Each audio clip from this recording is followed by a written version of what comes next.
And so, my fellow Americans, ask not what your country can do for you. Ask what you can do for your country. I have a dream that one day this nation will rise up, live out the true meaning of its creed. We hold these truths to be self-evident, that all men are created equal. We are exploited. We are downtrodden. We are denied not only civil rights, but even human rights. So the only way we're going to get some of this oppression and exploitation away from us or aside from us is come together against the common enemy. I don't want you to protest. I don't want you to riot. I don't want you to write to your congressman because I wouldn't know what to tell you to write. I don't know what to do about the depression and the inflation and the Russians and the crime in the street. All I know is that first, you've got to get mad. You've got to say, I'm a human being. God damn it. My life has value. Get together, have a few laughs. Welcome to the Iowa Talk Guys podcast. I'm your host, TP. And I'm E-Rock. I'm your host, Theo. Tonight we're bringing you some news from over out east. Starting off with some from out east, yeah. Then we move further east, right? Well, actually, we wanted to bring up, we had talked previously about the Jew tunnels. Yeah. And we had asked what happened to it. Oh, It's out Jew there tunnels, in Brooklyn. Right? In Brooklyn. That's what everybody's calling on the internet, right? Not the New York Post, I don't think, but... Everybody knows what we're talking about when we say Jew tunnels. Teenage Mutant Ninja Turtles. Teenage Mutant Ninja Turtles. Teenage Mutant Ninja Turtles. Turtles in a yarmulke. Yep. This from the New York Post. Group of young Orthodox men plead not guilty in connection to tunnel dug under historic Brooklyn synagogue. By David Proper. Published April 10th, 2024. A group of young Hasidic Jewish students faced a judge Wednesday after they were indicted on charges tied to a secret tunnel dug under a famous Brooklyn synagogue and then clashed with police in January. So we're a little late on the update here. There were charges issued. Yeah, for like vandalism. That was it.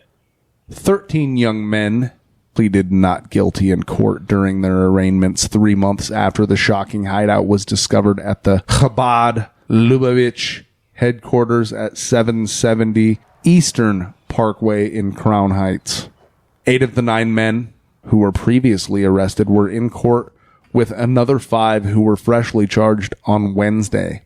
A Brooklyn district attorney's spokesperson said, during their arraignment, a judge ordered the men, who are mostly from Israel, to hand over their passports. Their defense lawyer, Levi Hubner, told the Post Wednesday night. So I thought these were like American kids that grew up in Brooklyn or some shit, but they probably are. Maybe they have American passports too. Yeah. Well, latest I read, 4 men who have been indicted are currently in Israel. Another 4 men. They fled already. Booked a flight to Tel Aviv right away. What did they get charged with? Obstruction of government administration, and another 11 are facing criminal mischief charges. But nothing explains, like, what the hell are these tunnels? And you would think there would be all sorts of, like, code violations, right? And engineering violations for the buildings. Assuming, I'm not from New York. I've never actually been to Brooklyn. I've seen it.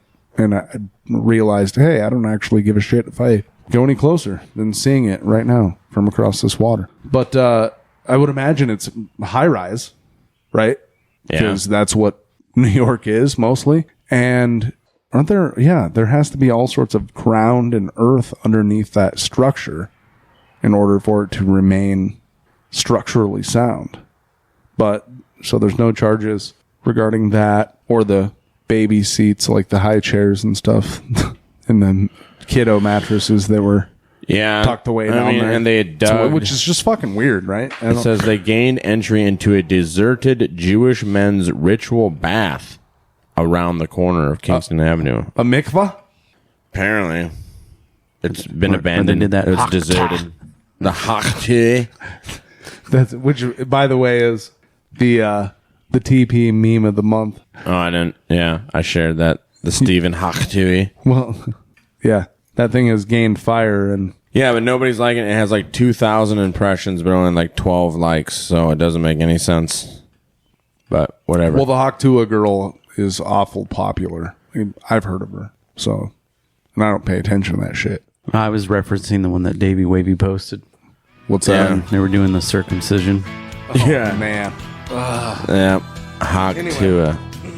I'm an Indian outlaw, half Cherokee and oh, my baby, she's a Chippewa. She's a woman. Anyway, so That's enough all- about that. Yeah, That's all I have to Basically, say. Yeah, nothing bad about happened. It was just a bunch of teenagers that were bored during COVID. So they Don't worry dug about tunnels it. Yeah, underneath buildings because that's what normal fucking teenagers do. into a mikvah, and And then another area that was apparently for women, a mikvat. Or there's just it's a simple. English is one of the few languages that doesn't have gender connotations. You know what I'm saying? Anyway, I know Hebrew does. And, Spanish. A lot of them do. Yeah. Italian, right? Moving on to the real news, the big news. Yeah, there's your update on the Something we talked Teenage about. Mutant Ninja Turtles. Fresh news. Orthodox priest, multiple police killed in gunman attack in Russia's North Caucasus, officials say, by Reuters, June 23rd, 2024. Yeah, this is staff credited. But it says North Caucasus. It's in Dagestan. Gunmen opened fire at a synagogue, an Orthodox church, and a police post in attacks across two cities in Russia's North Caucasus region of Dagestan on Sunday, killing an Orthodox priest and multiple police officers, the region's head said. Quote, "This is a day of tragedy for Dagestan and the whole country," end quote. Sergei Melikov, governor of the Dagestan region, said in a video published early on Monday on the Telegram messaging app. Melikov said that more than 15 police officers, quote, fell victim, end quote, to what he said was a, quote, terrorist attack. But he did not specify how many of the police were killed and how many were injured. Russia's Interfax agency reported that at least 15 police officers were killed. So in the video that I originally saw, it didn't look like, it looked like they could have been taken out rather easily, at least from where the video was being taken. Police must not have been there. Well, I don't know. But it's just interesting, and it's timed curiously, isn't it? After we're supposed to be on the lookout for heightened terrorist threats in the United States. And this is like 3 months after that. 145 people were killed in that concert hall attack by the Islamic State. They said the Islamic State, but allegedly, it was Ukrainian hired Tajiks, right? That's what they say. Yeah, that's what Russia says. Oh, the rest of the world said the IS did it, dude. So it wasn't some angry dads? I don't think so. Why would it be angry dads? You know the joke. What's the difference between acne and a priest? What? One waits until puberty before it comes on your face. My goodness, that is something else, dude. You think that's why that Orthodox priest got shot? Yeah, like that Father's Day. Yeah, dude, we know the story. We shared it on Father's Day. Well, not this Father's Day, last Father's Day. Gary Plauch was an American man known for publicly killing Jeffrey Doucet, a child molester who had kidnapped and raped Plauch's son, Jody. The killing occurred at Baton Rouge Metropolitan Airport on March 16, 1984, and was captured on camera by a local news crew. Apparently, according to Melikov, we understand who was behind the organization of the terrorist attacks and what goal they pursued, quote unquote, without disclosing further details. Even as cynical of the U.S. intelligence agencies as we are, they know what's going on at a certain level, right? Particularly surrounding the drug war and whatnot. At a certain level, somebody knows what's going on. Oh, yeah. Right? Yes, absolutely. So the same is true for Russia in and around Ukraine, Crimea, the Black Sea, all of those states on the Russian border, they have people that are there. Somewhat clandestinely, probably. Right? But I guarantee it, they have intelligence on this shit, just like the United States has intelligence on shit on our continent. Oh, and I'm sure their intelligence communities are just as outstanding at their jobs as ours. I mean, if not... Yeah, there's only upward mobility from there. Right. In my opinion. All three-letter agencies are just phenomenal saviors of all countries that they're associated with. So something tells me that they do have it figured out. They know who did it at this point. If anything like this went on anywhere, they would have it figured out within hours. Hey, look, the U.S. figured out it was Osama bin Laden within 72 hours. But we've also talked about the extraordinary types of evidence that they had, physical evidence, in fact, passports fell out of the sky right to people's feet, and lo and behold, there was an FBI agent there willingly to take it. Well, to us, it sounds like a crazy story, but to most people, it sounds perfectly it's what really happened. Perfectly a magic acceptable. Bullet killed a president.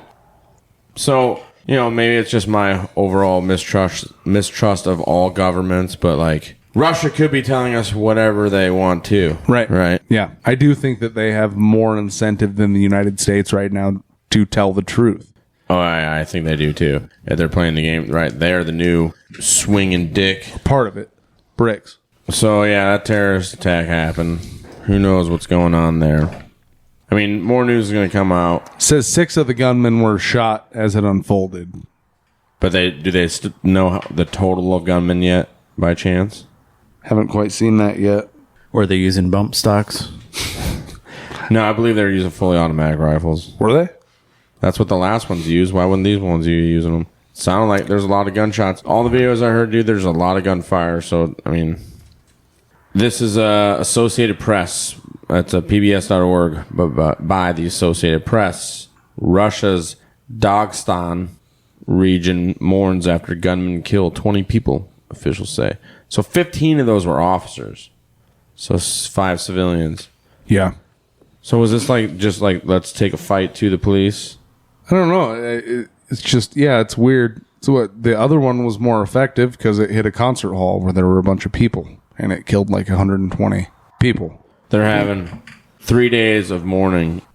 Authorities say Monday is the first of 3 days of mourning following an attack by Islamic militants who authorities say killed 20 people, mostly police, and attacked Christian and Jewish houses of worship and assaults in 2 cities.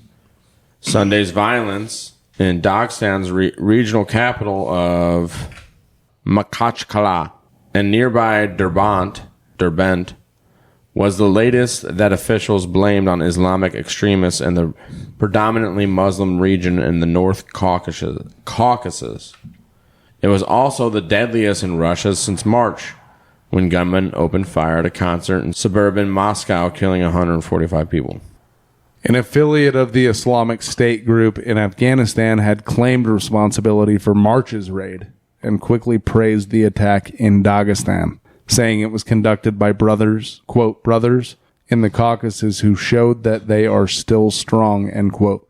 That just sounds like some Washington, D.C., Western CIA bullshit to me. These are freedom fighters, our brothers! We are shaking off the yoke of Russia. Again. This is what you get to my great-great-granddaddy. When it actually just seems like a ruling class that's losing control. This is all it sounds like.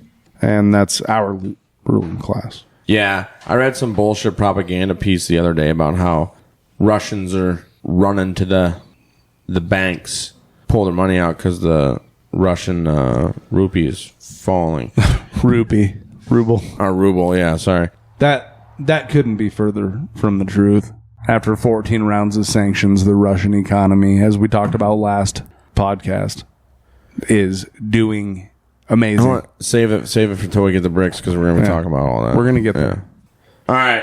The Washington-based Institute for the Study of War argued that the Islamic State group's North Caucasus Branch, can't even pronounce that, Vilayet Kavkaz, likely was behind the attack, describing it as a complex and coordinated attack.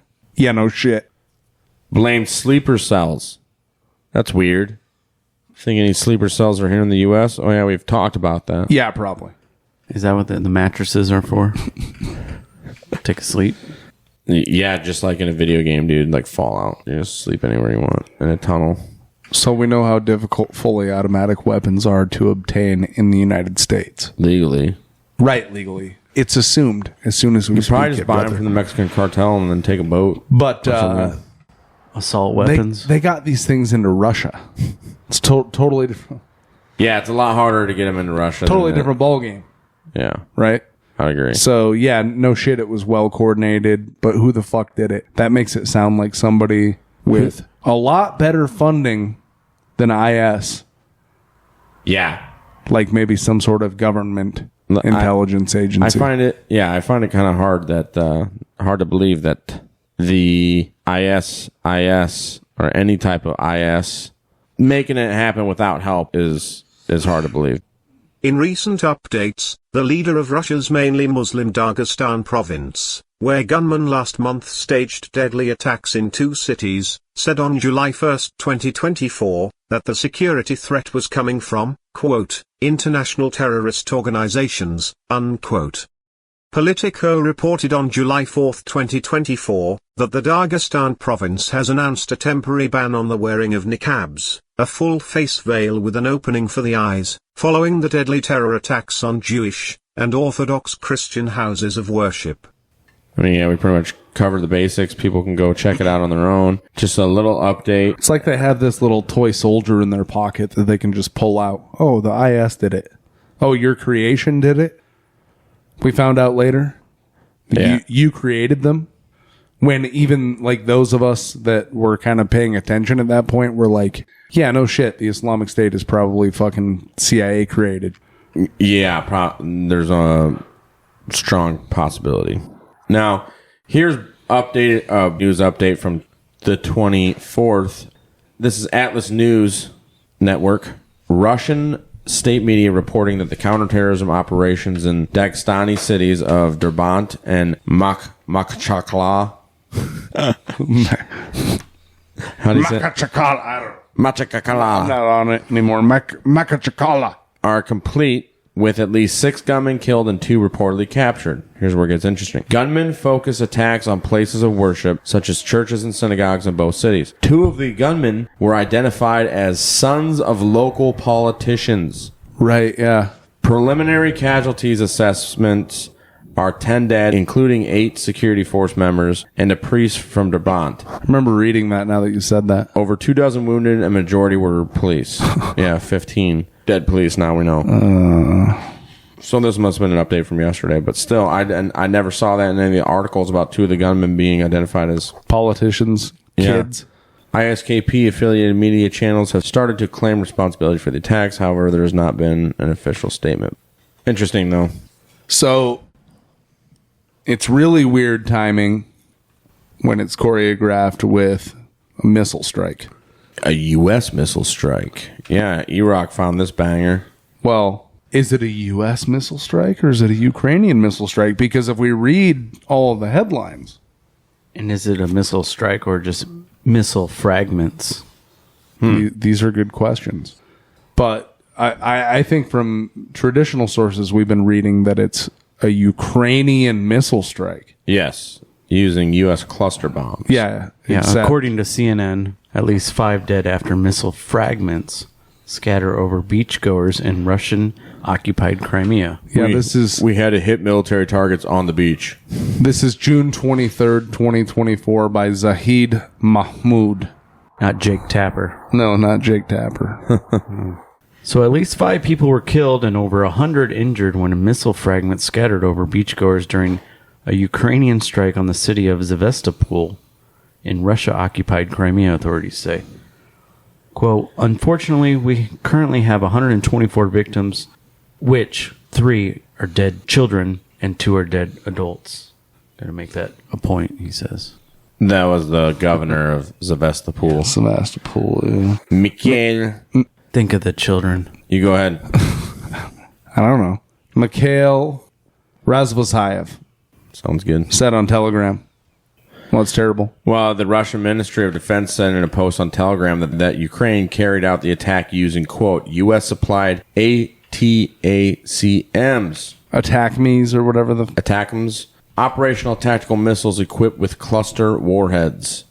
You know, the stuff that's against the Geneva Convention that they were debating for a long time whether to send over there or not. They were running low. Yeah. Play that fighting. Vlad Zelensky, we are running low on munitions. We need more killing. Yeah.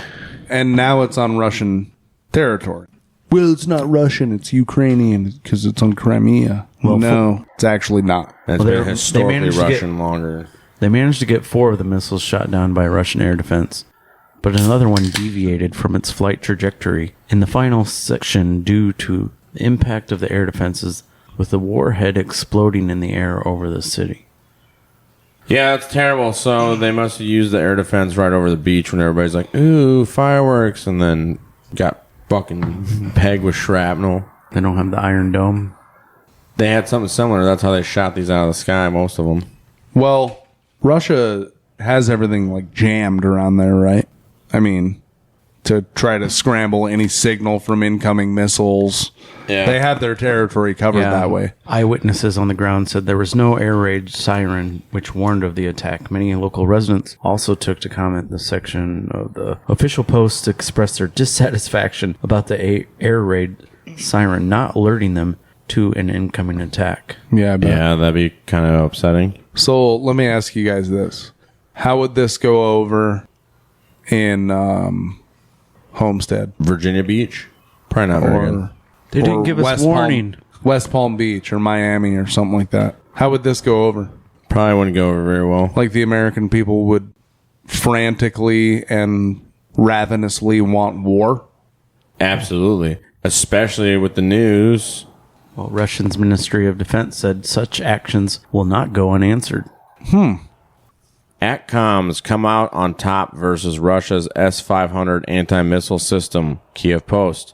The duel in the skies above Crimea pitted 1990-era U.S. weapons against the Russia's air defense platform Kremlin calls the best in the world. A salvo of Lockheed Martin's long-range missiles fired by Ukrainian forces on Saturday and Sunday, which would have been June 22nd, June 23rd, broke through Russian air defenses to damage an earlier warning radar complex near the Crimean city of Yevpatoria. Despite the nearby deployment of what is said to be the best anti-missile system Russia possesses. Sounds like propaganda here to me.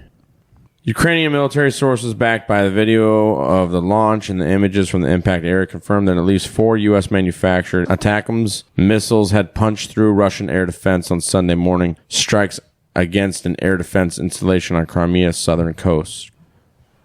Which is Russia at this point. Yeah. Multiple missiles appeared to have successfully struck near the Crimean village of Vitino, site of a major Russian Space Force tracking and early warning radar installation. Video geolocated to the area showed fires reaching 100 meters into the sky.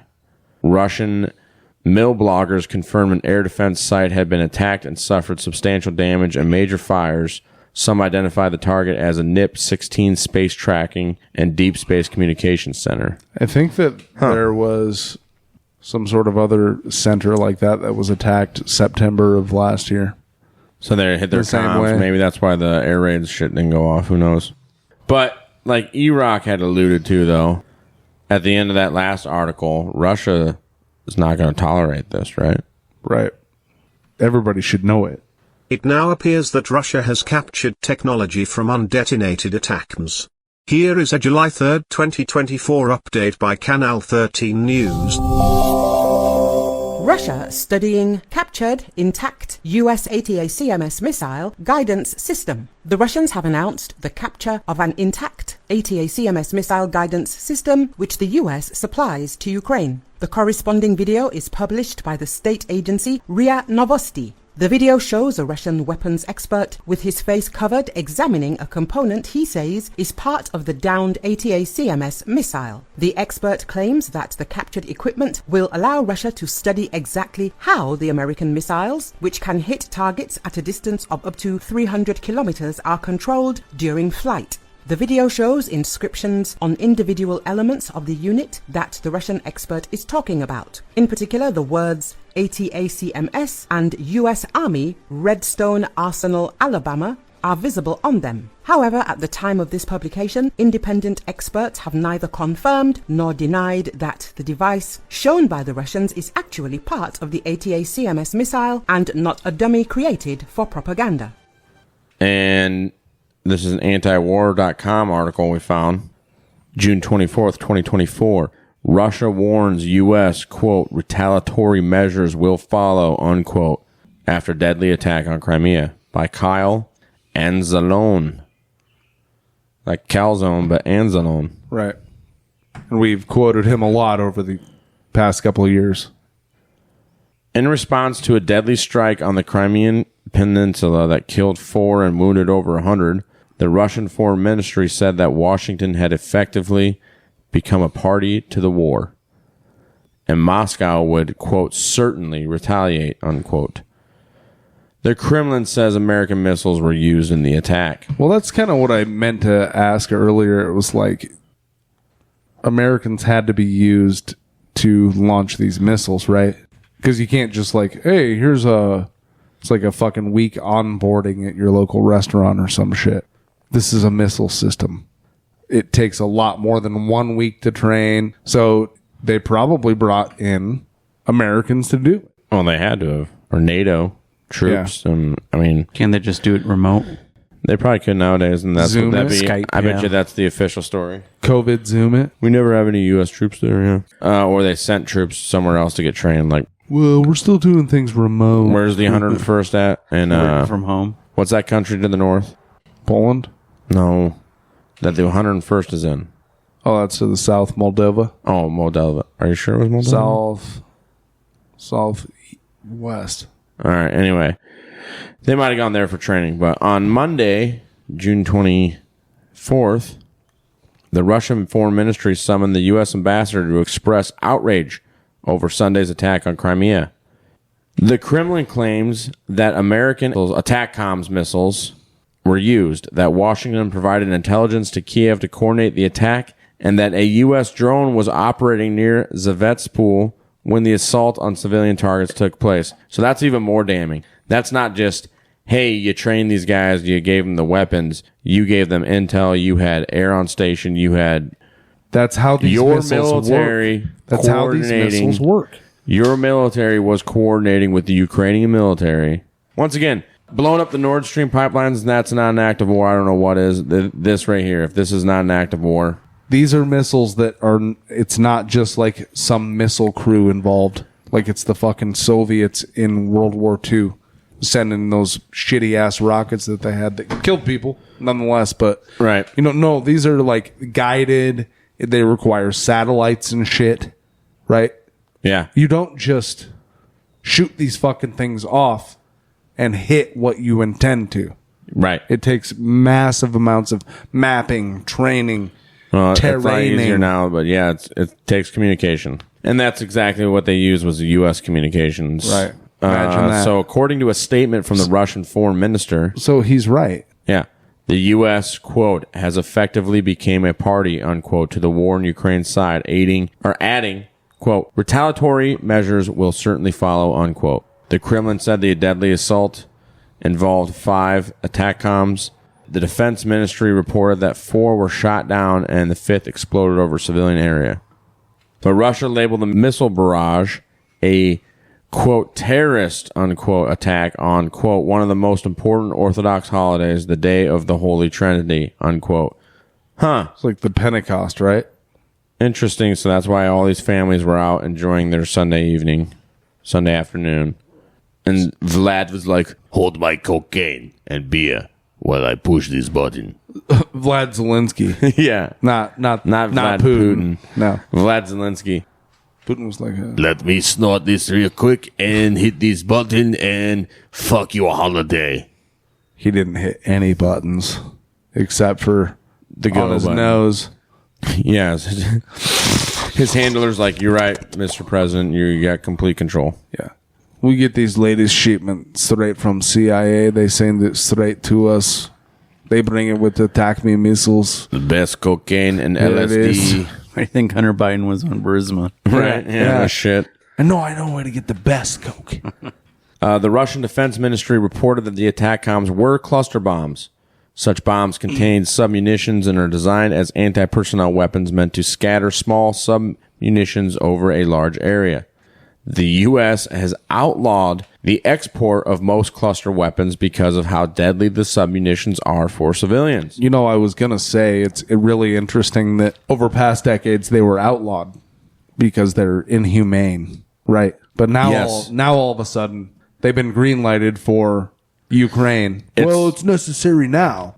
To save the Ukrainians from And Russian aggression. We're bending this rule here at just we have the best of intentions. You have to trust us. Back in July, CNN exclusive, Biden says sending new clustered munitions to Ukraine was, quote, difficult decision, but they needed them. Yeah.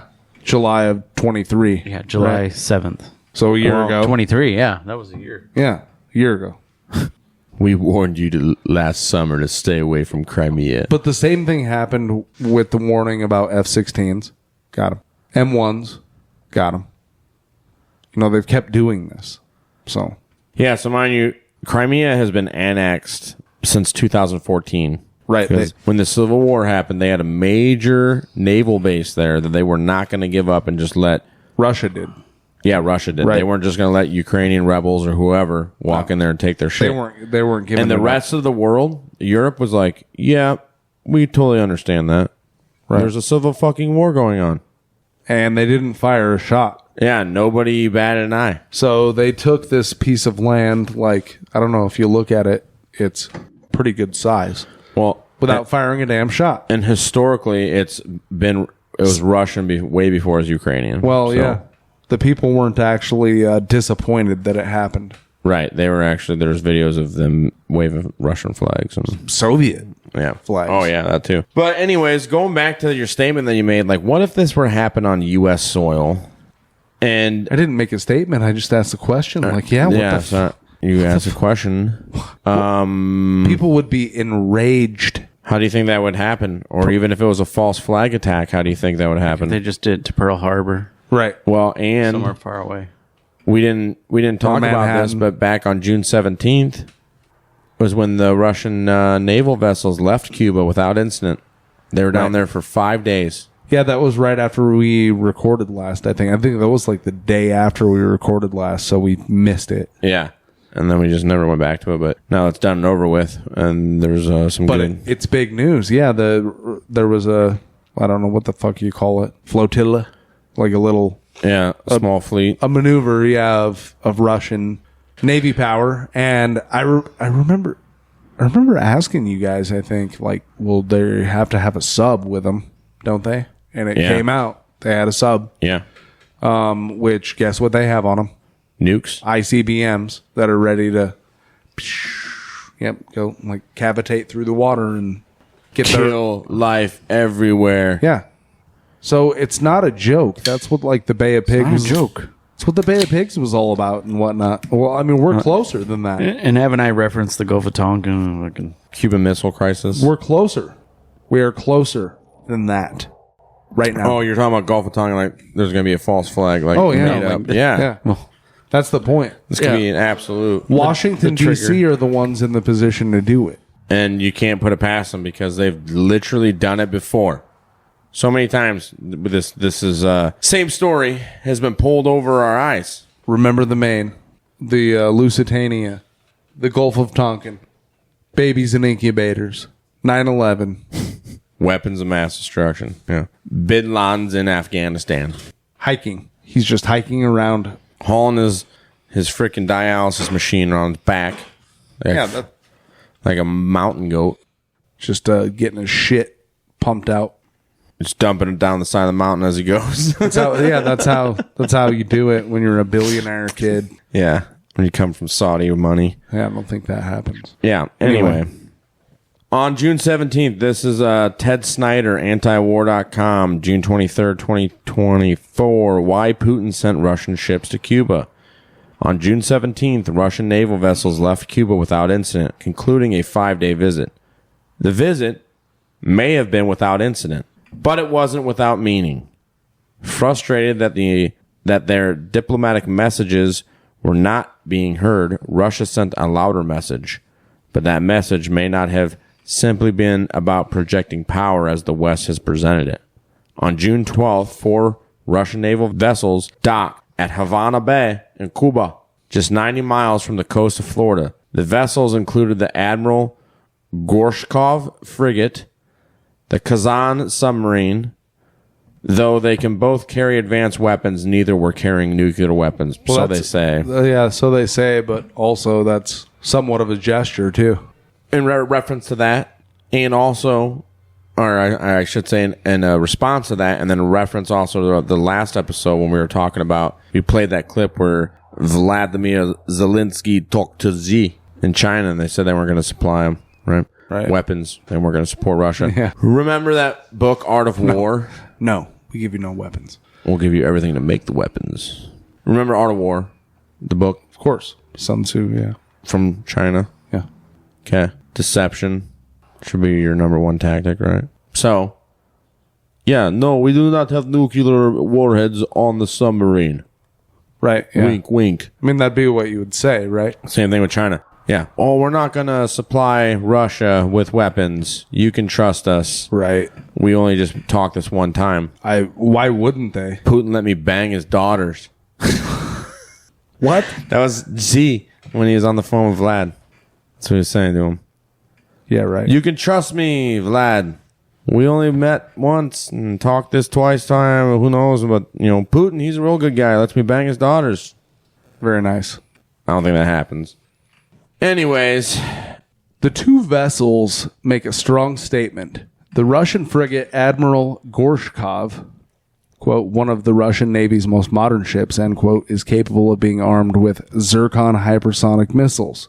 The Kazan submarine is a nuclear-powered submarine that is one of the Yasin-class submarines, quote, that it has worried the U.S. and Western militaries for years due to its stealth and strike capabilities, end quote.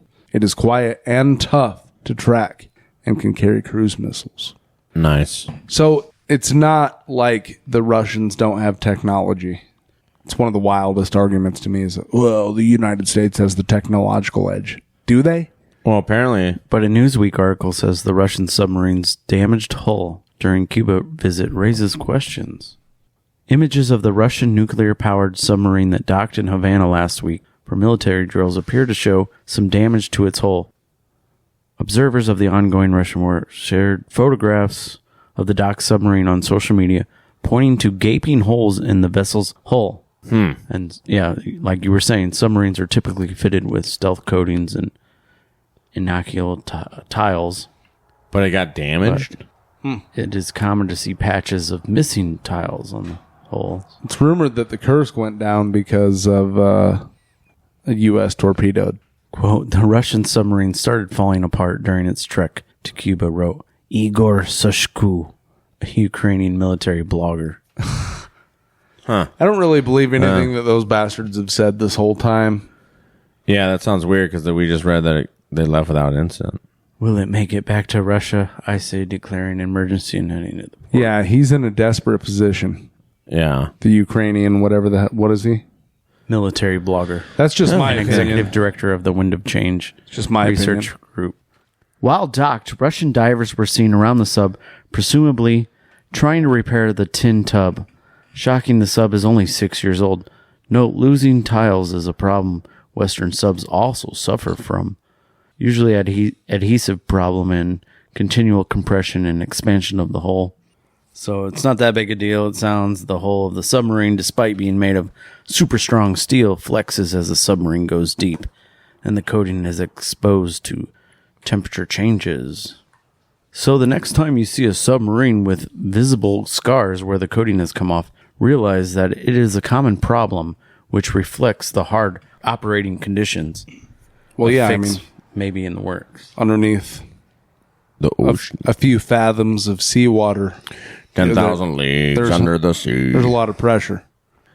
Just like Yeah. So the Titan. When it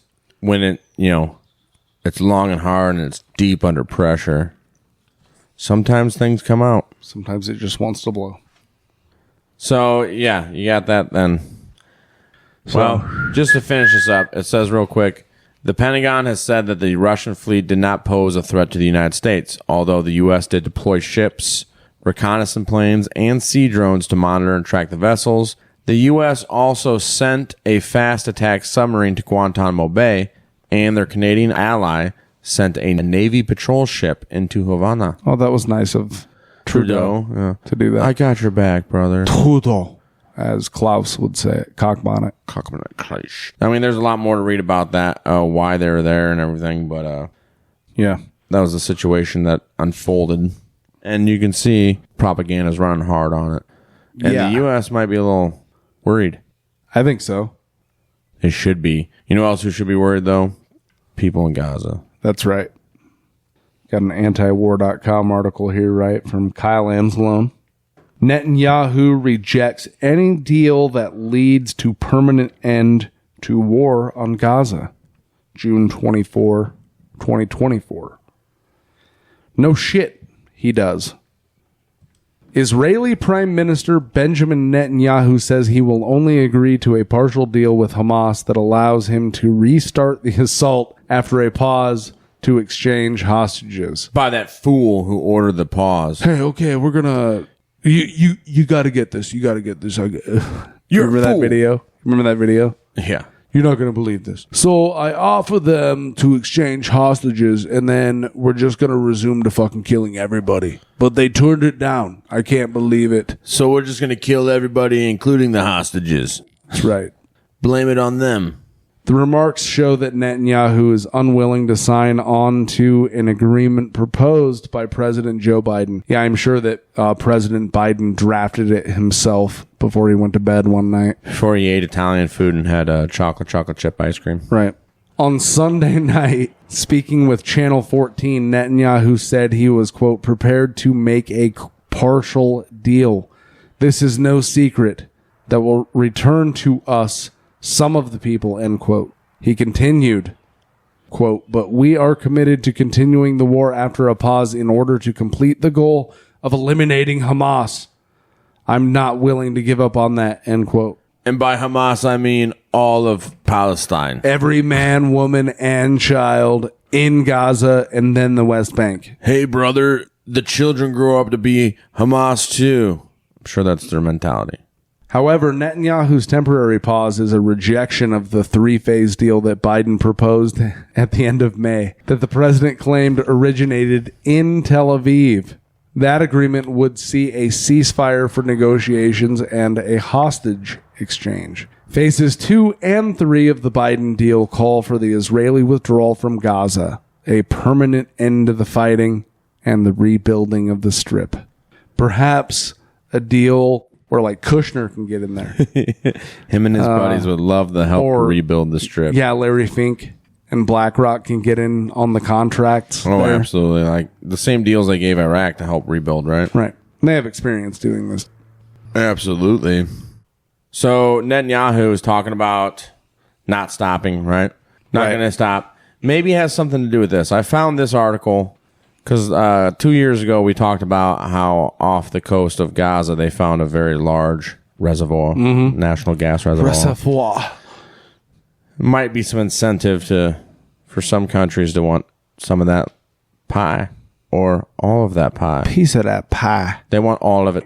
But this is a IACenter.org, International Action Center.org article by a Betsy Piete. This article goes back to November 14, 2023, titled Behind Israel's, quote, endgame, unquote, for Gaza, Theft of Offshore Gas Reserves. In 1999, British Gas discovered the existence of natural gas in the Gaza marine fields. 20 nautical miles off the coast of Gaza, at a depth of 610 meters below the surface. Further exploration by BG, British Gas, through 2 successful wells, Gaza Marine 1 and Gaza Marine 2, determined the field could contain up to 1 trillion cubic feet of natural gas. So that's about 2,000 feet down. It's a lot of natural gas. Yeah. The Palestinian Authority was granted the right to exercise sovereignty over its own maritime territory by the Oslo Accords in 1995. Well, yeah, I would certainly hope so. I mean, but if you get rid of them, then it's not a problem. Right. So I think that's in play right now. Old Benny's plan is 4 years later, following the findings of the offshore natural gas, the Palestinian Authority gave the international consortium British Gas a 25-year, 90% stake in the license to explore, develop any discovered fields, and install the required infrastructure. Since that time, Israel has consistently blocked this development. Yeah, I bet. Wow, that's a hell of a deal for British Gas. I wonder what stake they would have in blocking the development and not allowing any sort of PA or Palestinian Authority to get in there. Hey, Britain, you're our friends, not theirs. Right. Remember where you come from. In 2002, the PA approved BG's proposal to construct a pipeline to a processing facility in Gaza. However, the Israeli state delayed this development, arguing that the pipeline should run to an Israeli-controlled port and that Palestinians would have to supply Gaza Marine surplus fuel to Israel at far below market price. Imagine that. Weird. No, that deal's not good enough. No. You stupid swine. Gentiles. What do you think you are? Human being? Yeah. You serve us. You think you deserve this? So when Hamas won the Palestinian legislative elections in Gaza in 2007, Israel established a militarized naval blockade prohibiting further offshore development. And around the same time, Yam Titus, an Israeli gas consortium, challenged the awarding of the contract to British Gas, further delaying the process. Imagine that. Yeah. And we've talked about Hamas on our show before.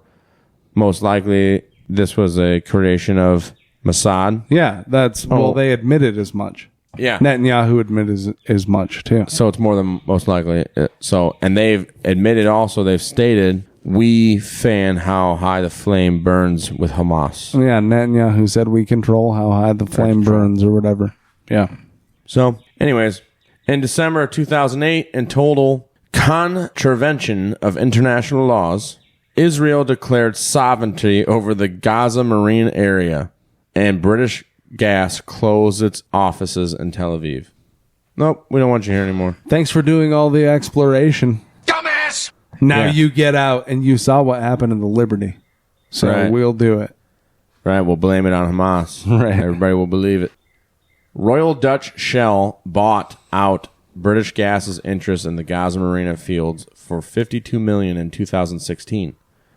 By March 2018, Royal Dutch Shell backed out of their investment, leaving the PA to search for a replacement company to develop the field.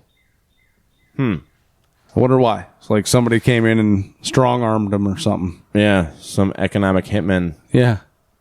Of different persuasion. Working for a certain government. And a 2019 study by the United Nations Conference on Trade and Development identified existing and potential Palestinian oil and natural gas reserves in the West Bank and Gaza that could be developed for the benefit of the Palestinian people. The report cited the Levant Basin province, comprising 83,000 square kilometers of the eastern Mediterranean Sea, with 122 trillion cubic feet of natural gas as one of the most important natural gas resources in the world. Yeah, no shit. That's a lot of money. That's a lot of money right there. And people that are, got the scoop and the edge on it might want to maintain that. Yeah, I wonder if maybe certain Israeli companies knew that there was more than just the 1 trillion down there when British Gas found it. Well, it sounds like they got somebody else to do a bunch of work for them. Yeah. And then change the deal. Despite the fact that this reserve lies under waters bordering occupied Palestine, Lebanon, and Egypt, Israel has claimed sole access and profits from this find. And it's time to tell the Palestinians, abandon your fantasy. Seen what they can do. 6 million of us perished for us to have this. Nobody's willing to challenge it. 6 million. Right? While the estimated volume of natural gas in the Gaza Marina is considerably less than the Levant Basin, its proximity to the shore and lesser depth make it easier and less costly to extract. In 2019, UNCTAD, or whatever, the UNCTAD, estimated the net value of the Gaza Marine natural gas at $4.592 billion. Yeah, that's a lot of money. Energy and financial resources that could go a long way in addressing poverty in the region. Well, you don't have to worry about poverty if no one's in the region anymore. Well, yeah. Just kill them all. Yeah. Yet Israel continued to prevent Palestinians from developing and benefiting from their natural resources in clear violation of international law that governs who has rights to these resources when a country is occupied. Well, I mean, nobody really, at least most Americans, don't give a shit about international law. So I'm sure Israel doesn't either. Why would they? Do you? We just saw that the U.S. just violated their own law by giving and aiding the use of cluster munitions against Russian forces. That's right. So, I think the West and their buddies would really want all this prime natural gas, seeing as how they just pissed off one of the world's largest suppliers of natural gas, Russia, blew up their pipeline. Right. Somebody did. Who, as we mentioned before, are in the beginning stages of working out a deal to build a massive pipeline to China. Absolutely. And we talked about BRICS on the last show, and I'd like to cover a little bit more about it from... this is a SeekingAlpha.com article from April 8th, 2024. BRICS Rebellion, plotting the end of the dollar dominance and U.S. economic power. To summarize real quick, and I'll get into a little bit of it. The BRICS bloc, led by Russia, which we covered in the last show, is Brazil, Russia, India, China, South Africa, Iran, Saudi Arabia, UAE, Egypt, yeah, Ethiopia. Go on down the line. And more to come. Is working to create an alternative payment system to reduce dependence on the U.S. and the dollar-dominated financial infrastructure. The integration of payment systems within the BRICS bloc could provide a viable alternative to the U.S.-controlled SWIFT system, which Theo had mentioned on the last show, reducing vulnerability to U.S. sanctions. And de-dollarization poses challenges for the U.S., including potential devaluation of the dollar, higher borrowing costs, and diminished ability to impose economic sanctions. You bet. Like the economic sanctions are doing anything right now. So this is the linchpin of the American empire, is the U.S. dollar as a reserve currency. Right. Right? And essentially, since the dollar's not backed by gold, we've said this many times, it's backed by oil. The military, too. Military protection and oil, which can only go so far. And it was finite. They knew that. Well, they've been racking up so much debt, too, on the backs of Western European nations that are in on this deal, that gave up all their gold for U.S. reserves. Yeah. And Russia and China, because it's been handed to them, folks, they didn't have to seek this out. They have a chance to destroy the dollar as the reserve currency of the world. They're going to take it. Why would they not? Right, especially when the U.S. has been doing so much bombing. Well, not even just that, but economic enslavement with all these countries around them. We talked about with S.L. Compton.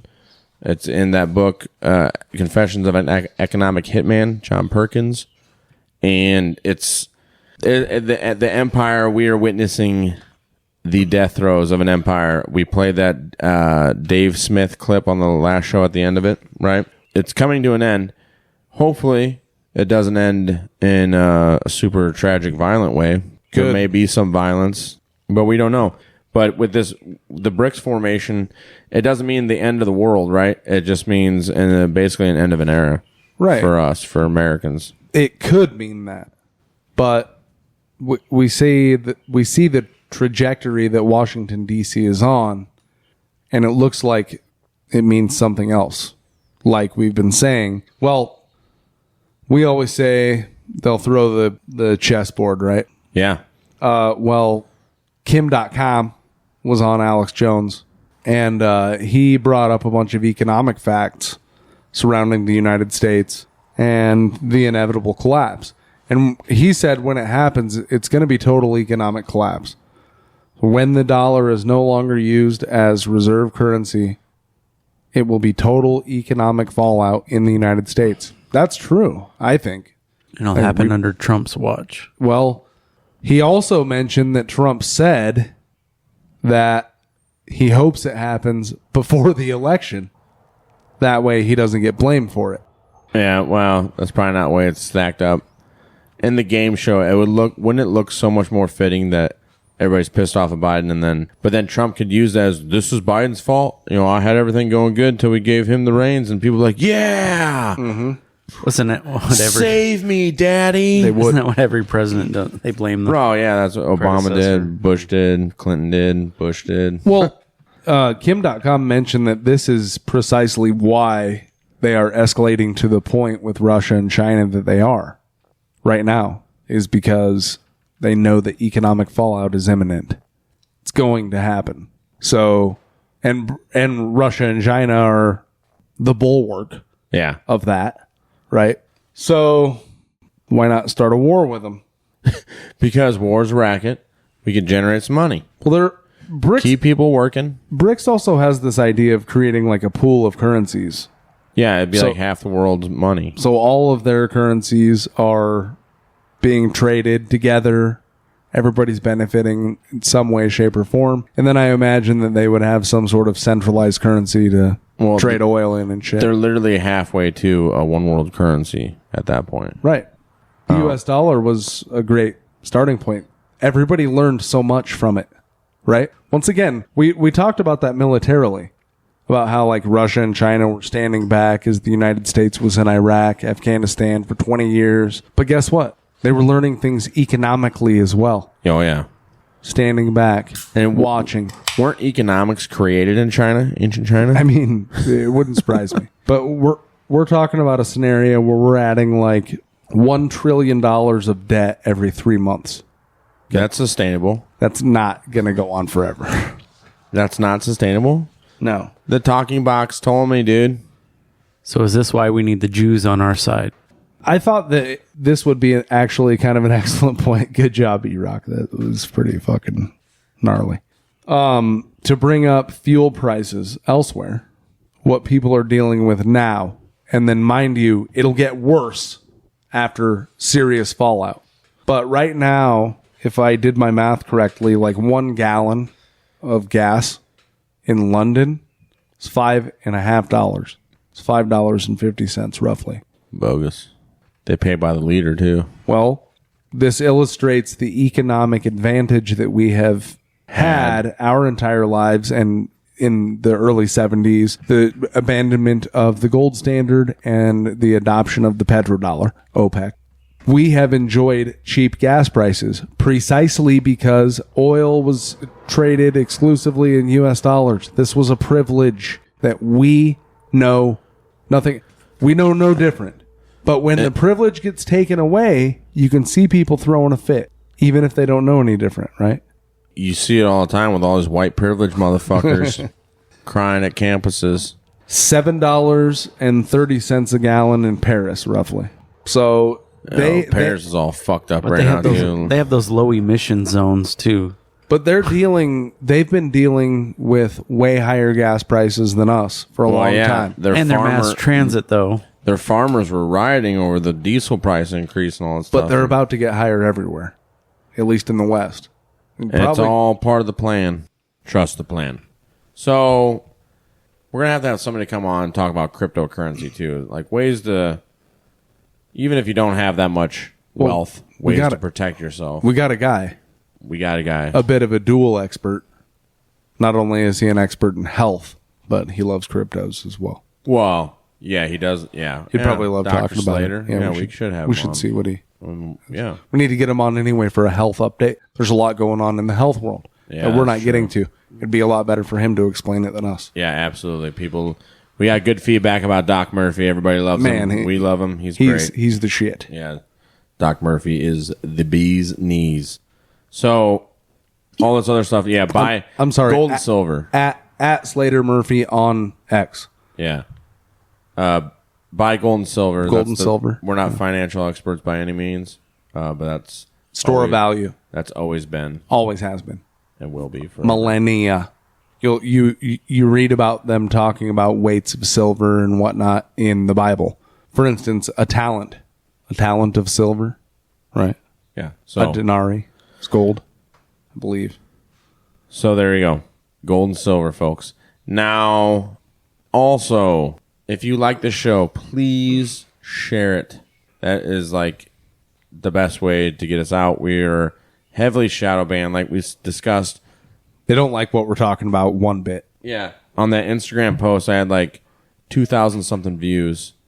5 engagements or something. I just posted it like Sunday, and there's only like 13. Yeah, like, so some impressions or likes. Maybe or because likes it or sucked. Huh? Maybe because it sucked. This is also where E-Rock comes in with some perhaps logic. That's why we have him on the show. You're such a realist. He's but such a it only realist. did reach 3% of your actual followers. Yeah, everybody else. So are these people trying bots? to... Why didn't it reach 25%? Well, I've had that happen to me before where I went to go like something and it just wouldn't let me like it. I like it, it turns red, and then it goes white again, and it won't let me do it. I'm like, this is shadow banning. Well, at Iowa Talk Guys on X, we are heavily shadowed on X as well. It's just like we see a ton of stuff, engage with a ton of people, and you got to want it to get that follow.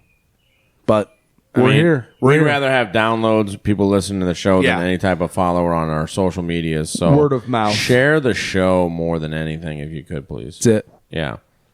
Please check us out on our Instagram at Iowa Talk Guys _podcast.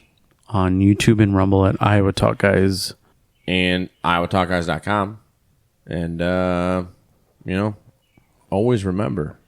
Don't eat the yellow cake. Don't eat the yellow snow. Don't drink the Kool-Aid. And don't forget to bring your body armor when you go to the beach on a religious holiday if you're near a war zone. Iowa Talk Guys. Out. Hi, good night, everybody.